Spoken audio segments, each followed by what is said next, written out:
Okay guys, तो thermodynamics का first law का सेकंड वीडियो ये है। ठीक है, तो हमने आपको यहाँ पे छोड़ा था, मैंने आपको बता दिया था कि यू और वी डब्ल्यू क्या होते हैं बेसिकली। तो अब यहाँ पे मैं आपको और कुछ चीज़ें बता देता हूँ। तो पहली बात कि क्यू का एक और फॉर्मूला होता है N C P delta T, ये याद रख सकते हो। ठीक है, और यू होता है N C V delta T. तो आपको याद हो तो मैंने आपको ये भी बोला था कि N F by two R T. तो इससे अपन को क्या मिलता है कि C V equal to F R by two, और सी पी अपन को मिल जाएगा इस इक्वेशन से। हाँ, अब देखो यहाँ पे अपन को एक और चीज़ नोट करनी है कि मैंने आपको याद हो तो बताया था कि यहाँ पे अगर कांस्टेंट प्रेशर पे अपन हीटिंग कर रहे हैं तो P इंटू डेल्टा वी हो जाता है आपका क्या, W।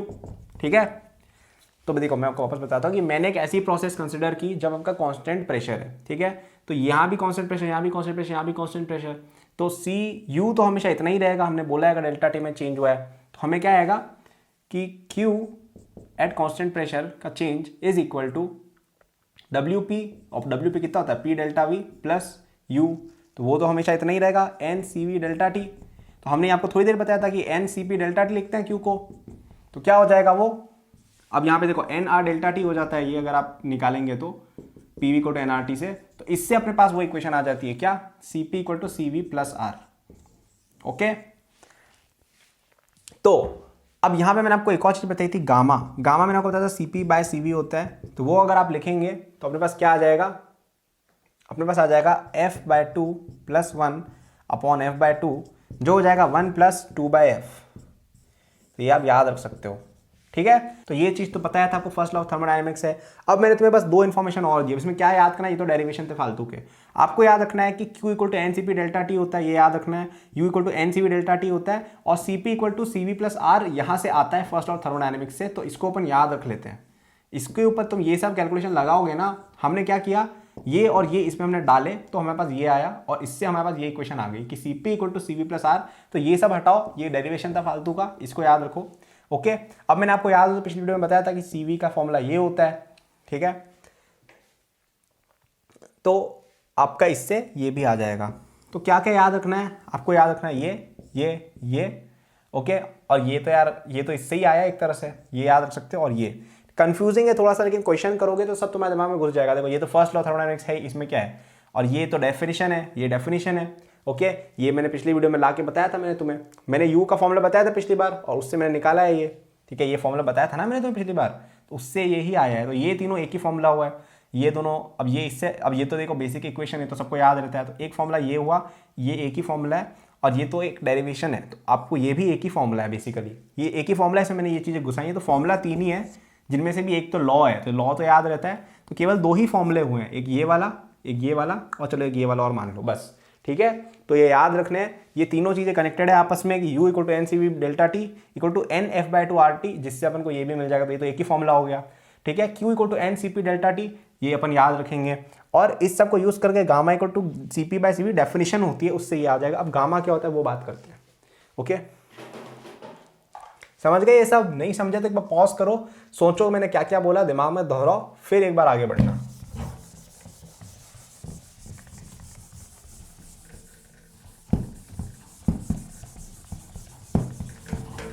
ठीक है, अब गामा को अगर तुम्हें सच में समझना है ना कि गामा क्या है, उसके लिए तुम्हें थोड़ा सा वेट करना पड़ेगा, क्योंकि मैं सीक्वेंस यार अभी सोच रहा हूँ थोड़ी चेंज करता हूँ, उससे तुम्हें शायद ज़्यादा अच्छे से समझ में आएगा कि गामा का रिलेवेंस क्या है। तो मैं तुम्हें पहले ये बता देता हूँ कि इस पे क्वेश्चंस क्या आएंगे फर्स्ट लॉ पे, उससे आप गामा अपने आप समझ जाओगे। मैं बताता हूँ कैसे। ठीक है, बस हिम्मत रखो, फेथ रखो। तो क्वेश्चन क्या आएंगे आपको कि एक सब्सटेंस लिया है, उसको 10 जूल हमने हीट किया, गैस को 10 जूल की हीट हमने दी है, और उसका टेम्परेचर इतना चेंज हुआ है, तो बताओ कि इसका यूँ बोल देंगे, आपको इसमें ये बताना है कि गैस मोनोएटॉमिक है, डायटॉमिक है, क्या है। तो कैसे करेंगे, Q equal to U plus W. U क्या होता है, अब जैसे एक मोल दिया हुआ था ऐसा मान लो अभी के लिए। ठीक है, तो यू क्या होता है F by two R T plus, अब वर्क डन की बात की जाए, ठीक है, वर्क डन की बात की जाए तो ये ऐसे देख लो ना, 10 हमने हीट दी थी, तो N C P delta T कर दो, एन 1 है, सी पी डेल्टा टी दे रखा है, सी पी आ जाएगा, सी पी आ जाएगा, तो सी पी क्या होता है F by two plus one into R, इससे आ जाएगा अपना एफ कितना है, आ जाएगा एफ आ जाएगा। तो अपन उससे पता कर सकते हैं कि गैस क्या है, मोनोएटॉमिक। एफ अगर 3 आ रहा है तो मोनोएटॉमिक है, एफ अगर 5 आया तो डायटॉमिक है। सिंपल, ठीक है। क्वेश्चन क्या था कि आपको हीट सप्लाई की है इतनी, तो उससे बताओ कि ये गैस मोनोटॉमिक है, डायटोमिक है, क्या है। अगर उसमें चेंज डेल्टा टी हुआ है तो हमने एनसीपी डेल्टा टी फॉर्मूला लगाया, ठीक है, निकाल लिया क्यों कितना है, और उससे एफ निकाल लिया, सॉल्व हो गया। कभी क्वेश्चन ऐसा आएगा कि गैस ने 10 जूल उसको हीट दी गई, 5 जूल इसने वर्क किया, तो इंटरनल एनर्जी में या टेम्परेचर चेंज कितना हुआ, तो हम क्या देखेंगे 10 equal to 5 plus delta U, ठीक है, या यू 5 वर्क है, 10 हो गया आपका हीट सप्लाई, तो यू आ जाएगा कितना 5, तो 5 equal to N C V delta T, C V बता रखा होगा यूजुअली, डेल्टा टी निकल जाएगा, ठीक है। तो इस तरह के सिंपल सिंपल क्वेश्चन आते रहेंगे, वो हम कर देंगे। अब हम देखते हैं थोड़ा एक अच्छा वाला क्वेश्चन, जिससे आपको मैं गामा के रेलेवेंस भी समझाऊंगा कि क्या होती है। अपन देखते हैं थोड़े अच्छे क्वेश्चंस।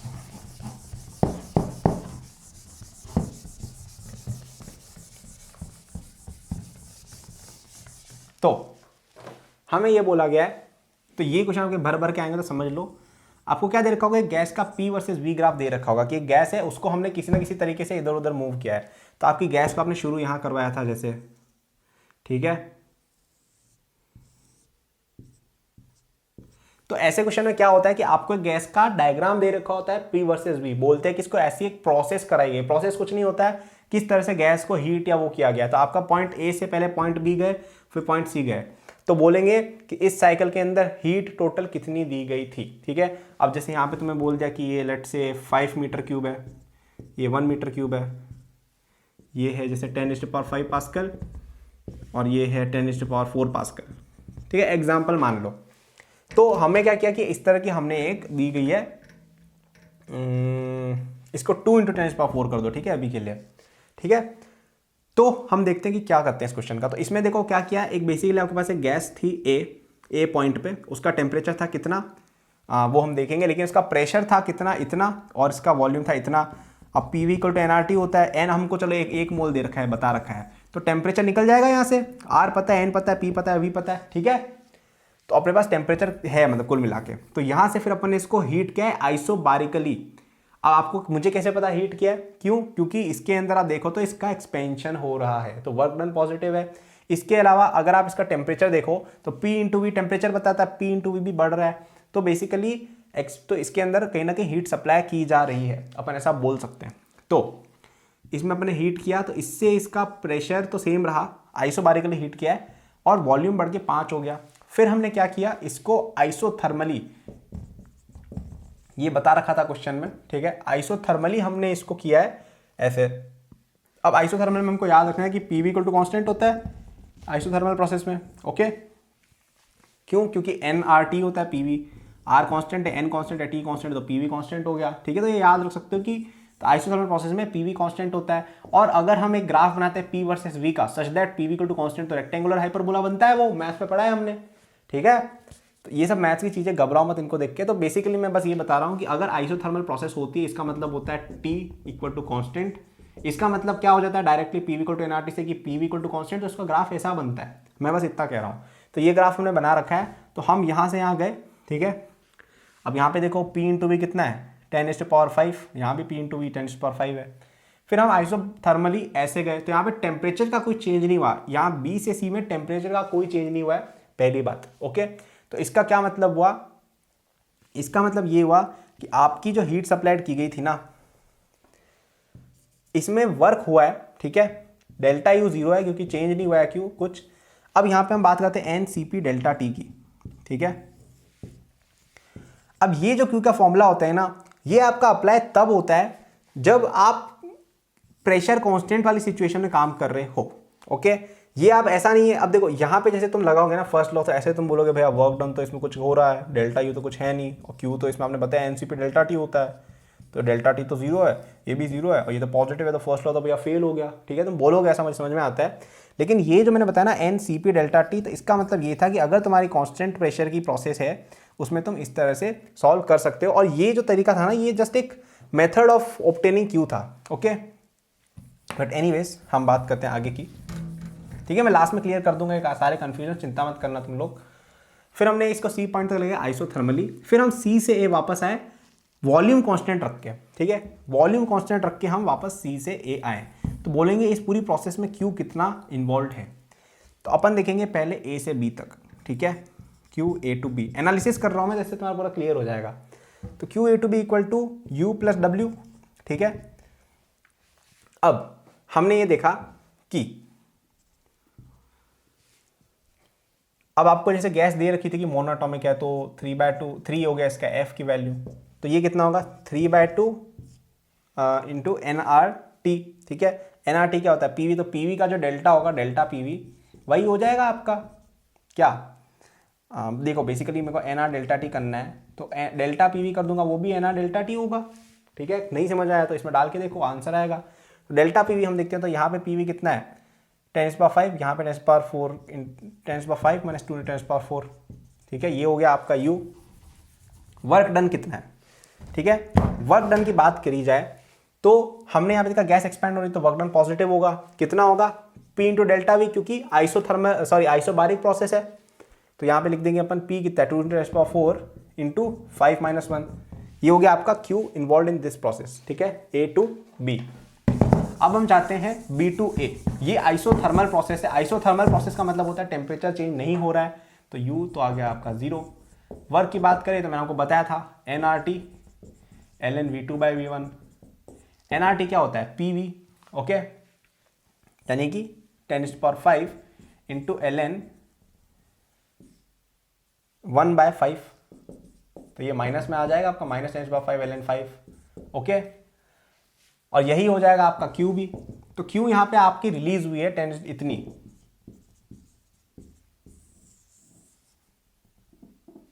ओके। अब हम बात करते हैं C से A का। C से A जब आप आओगे ना, तो यहाँ पे डेल्टा V 0 है, तो वर्क तो 0 हो गया। बताया था मैंने कोरिक प्रोसेस, यानी आइसोकोरिक का मतलब होता है जब वॉल्यूम कांस्टेंट हो, तब आपका डेल्टा V 0 है, यानी VW 0 है, तो यहाँ पे जितनी भी हीट आएगी वो आएगी directly change in inter energy की वजह से, जो हो जाएगा आपका 3/2 इंटू NR डेल्टा टी, यानी कि डेल्टा पीवी। डेल्टा पीवी कितना है, यहाँ पे आपका है कितना 2 × 10⁴ माइनस 10⁵, तो ये भी नेगेटिव हो जाएगा। तो आप इन सब का सम कीजिए, ठीक है। मैं एक चीज़ बताना चाहता हूँ इसलिए कह रहा हूँ, ये हीट कितनी आएगी आपकी, लगभग ये हो जाएगी 1.5 15 × 10⁴ माइनस 3 × 10⁴ प्लस 8 × 10⁴, ठीक है। ये हीट कितनी होगी, ये हो जाएगी आपका 3 × 10⁴ माइनस 15 × 10⁴, और ये कितना होगा आपका -10⁵ ln 5, ओके। दिख रहा है बोर्ड पे सबको।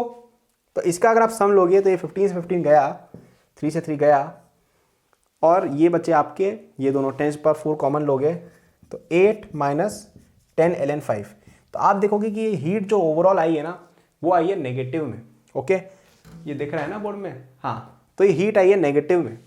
इसका क्या मतलब है कि आप अगर एक गैस को इतने प्रेशर और इतने वॉल्यूम से एक्सपैंड करते हो, पहले कांस्टेंट प्रेशर पे इतने वॉल्यूम तक, उसके बाद आप इस गैस को आइसोथर्मली कॉन्ट्रैक्ट करते हो इतने वॉल्यूम तक, उसके बाद आप इसको सेम वॉल्यूम पे इसका प्रेशर कम करते हो ना, तो ये जो आपकी प्रोसेस होगी ना, इसके अंदर आपका जो नेट हीट का ट्रांसफर होगा वो होगा इतना, यानी कि हीट बाहर रिलीज होगी, ओके। हीट बाहर रिलीज होगी, तो अपन एक ऐसा लॉ देख सकते हैं कि अगर आपकी गैस एक एंटी क्लॉकवाइज चीज में जा रही है तो आपकी हीट बाहर जाएगी, ठीक है। एक इस तरह की बात तुम कर सकते हो।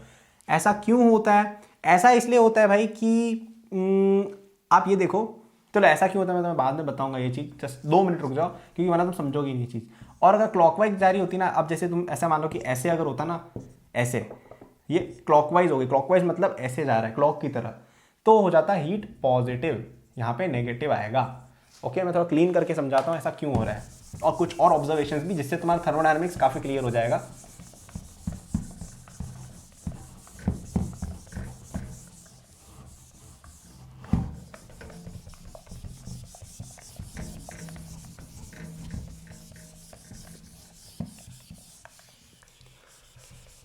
हाँ, तो हम क्या बोल रहे हैं, हम बस इतना बोल रहे हैं कि आपने अगर गैस को एंटी क्लॉकवाइज घुमाया है, ठीक है, तो हीट रिलीज होगी, यानी नेगेटिव हीट है, आपने सप्लाई नहीं की, हीट बाहर गई है। अगर आपकी गैस ऐसे जा रही है क्लॉकवाइज जैसे इसमें, तो हीट पॉजिटिव है, ठीक है। इसमें अब 2-3 ऑब्जर्वेशन में आपको बताना हो इस ग्राफ के थ्रू ही, ठीक है।